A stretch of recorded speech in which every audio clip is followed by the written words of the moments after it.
Andrew, finally busy days are gone. How do you sum up this tournament? Crazy tournament.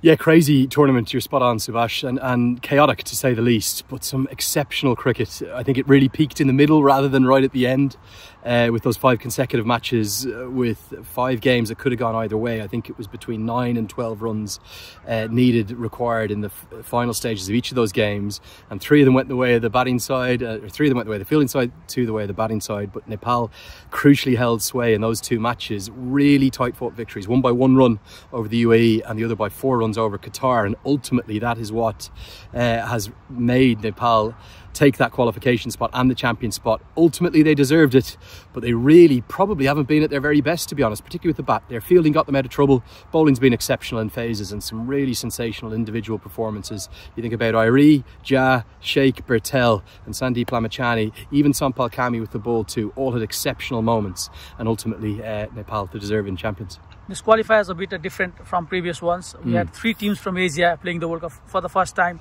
from the qualifiers. How do you see that? Did you expect this coming ahead of the tournament? I think ultimately the 3 best sides have qualified.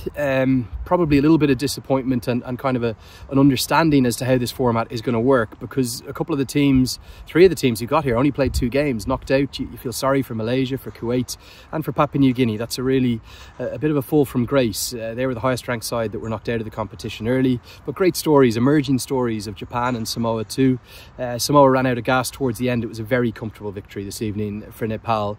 And look, UAE had to dig really deep, and I think if Japan had played better in that match, they could well have beaten them. They just didn't bat with much sense and sensibility. They went a bit crazy throughout their batting, but ultimately Oman's bowling is very impressive. I think one of the best associate bowling units. UAE's batting, the power of Mohammad Wasim and Alishan Sarafu, the player of the tournament, only batter to get close to 300 runs, and then the all-round skills of Nepal. I don't think they batted as well as they could or should have. Only one really dominant performance, that was tonight against Samoa, but the fielding exceptional, world class, and that unforgettable world record breaking streak of Dipender Singh Ari, 5 matches in a row, 5 direct hits. The only reason he didn't make it 6, Samoa barely ran a single this evening. They couldn't really get anything going in the middle, and he didn't even create any opportunities tonight. There are unhappy voices in Nepalese social media because the undefeated team does not have an MVP. Was Alishan level next that he deserved to be the POTM? Yeah, probably best I explain that. That's actually done on a calculation of the 3-2-1 votes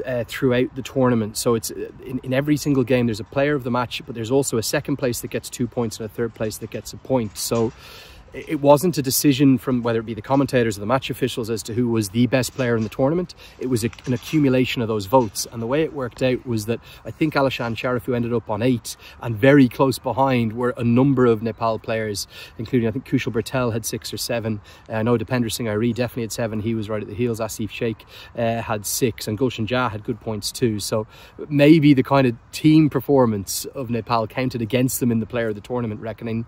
Often when you see it go to a player from the winning team, the champions team, but that's the way it worked for this tournament, and that's why, in fairness to Sarafu, if it wasn't for him, I don't think UAE would be qualified for that World Cup. It would have gone Japan or maybe Qatar's way. So ultimately I think he does actually deserve that player of the tournament. We see something new this tournament, the best 11 with 12 men, of course, 4 Nepalese players featuring in that. That shows how domination Nepal did in this tournament. And very close to 5. You can blame us for that. That was the commentators that picked the team of the tournament. So feel free to fling the comments at us. I think it was pretty fair. And what I loved was that we got a little bit of representation from all 6 of the nations. Qatar had a really good tournament and they deserved their 2 spots. Mirza Mohammed Bey captained wonderfully well. He's the captain of that team of the tournament. 16 wickets I think he took altogether. And Samanu Fatu Ti with his left arm spin, the Samoan all-rounder, hit some big 6s. He deserved his 12th man spot. But yeah, the 4 Nepal representatives, I'll be honest, probably 10 of that team of 12 picked itself, and there was just a really close shake-up between Ali, who got the nod over Asif Sheikh. It was very close, but Ali had a significantly better average with those couple of not outs, and he was really unlucky to be run out without facing a ball in the game. So 4 spots for Nepal, could have been 5, but yeah, Lamachani, Gulshan Jah, Dipender Singh Ari would have made it on the strength of his fielding alone, and Kushal Bertel, who had an excellent tournament. They're the 4 spots from Nepal. They deserved it. You talked about Japan and Samoa, but how refreshing is it to see some new teams, new names in this global stage, and them giving all teams a run for money? And think of the teams that weren't here. You think of Hong Kong, who had a very good Asia Cup. You think of Singapore, I know they're struggling in recent times. Bahrain, who got all the way to a semi-final in a recent qualifier. There's just so much talent. Vanuatu also not here. So look, Japan's emergence for me was one of the stories of the tournament, and Qatar's investment in their backroom staff, with all of the coaches and experience that they've brought in, ODI and test playing experience there in their backroom staff. They're going to be ones to watch going forward, I'll tell you that. And this region is going to get more and more competitive. Probably my only request or my only look for change in the future, if it's going to be a joint qualifier again, I'd like to see it go to 10 teams. I think that would give us 2 groups of 5 and probably a fairer path to the qualifiers. I think to ask a team to come all the way here for potentially only 2 matches is a little bit cutthroat, a little bit harsh, even by associate standards. So I suspect if we could get one more team added, wherever that's from, or maybe a repechage, the best of the rest from each region playing off in a one-off series. 10 teams, 3 spots, I think that would make a lot of sense, and it's been a really good tournament.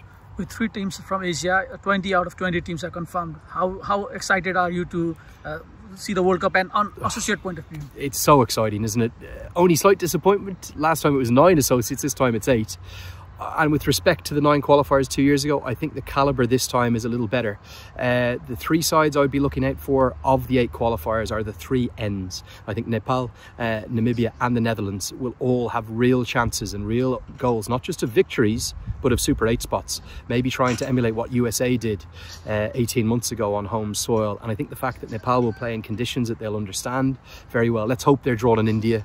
Anyone with a semblance of sense should put them in India, because we'll see 4 sellouts. I guarantee you that. You won't be able to get those tickets for love nor money, and we're going to see an exodus, a biblical transfer of people across the border from Nepal to India. Look, I think it's going to be so special. I love the format. I think 20 teams is the way to go. Should get to 24 in the years to come, but I would certainly think the associates will have a real chance, not just of winning games, but maybe of taking 1 Super 8 spot again. It's been 7 or 8 years that you've known Nepal. You came to Everest Premier League, if you remember, the first time you stepped into Nepal. Since then, you've been everywhere, and even in Oman, there are more postcards for you, more than the players. How does that make you feel? I can promise you one thing, Subas, and you shouldn't have asked this question. The players are the stars. It's my humble pleasure to be the smallest part of this journey. All I am trying to do wherever I go in the world is promote the growing game, promote the associate game. Yes, Nepal holds an incredibly special place in my heart. It's my second home. I adore it there. I'm meeting the fans and the stories of people who had saved up money to come here to see the qualification. They'd driven from the UAE, they'd flown from Salalah down in the bottom of Oman, they'd come in from Kuwait and from Bahrain. We had fans come from Kathmandu to be here. I'll always be overwhelmed by the love. I adore the nickname. I saw somebody with that Taklu Dai shirt. It was fantastic.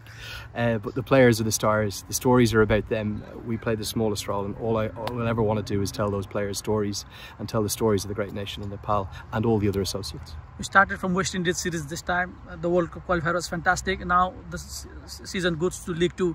How excited are you, and will we see you in the commentary box or not?